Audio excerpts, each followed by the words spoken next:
道路那边很多，因为它本身也是一种拿项的，可能因为信仰上其实有部分没有深入有些介绍的，慢慢就会进入，然后在从肢体去从文化慢慢就可以。比如说在台湾里面那个政治界有没有？在讲女的是男的，然后我就女的男的啦，女的男的如果把他那个加起来就不是女的就是男的，有很多有啊，文化界是很多是女的是男的嘛，他有时候是女的是男，文化界蛮多这样子，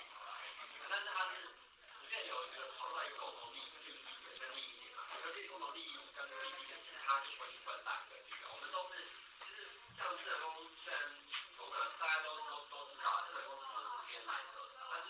绿色跟我们很好啊，那怎么样很好？因为还是有共同利益点嘛，他要证明好，我给你证明嘛，那你要你的台，我们提供台给你，因为这台人是我刚刚讲的，它是要一个诱因跟一个基本，然后或是说可以连接的，那当然跟不管是跟蓝跟绿其实都很好，然后像我们现在目前基本上比较靠的就是我们一直在很努力的蓝绿的结合，现在靠出去是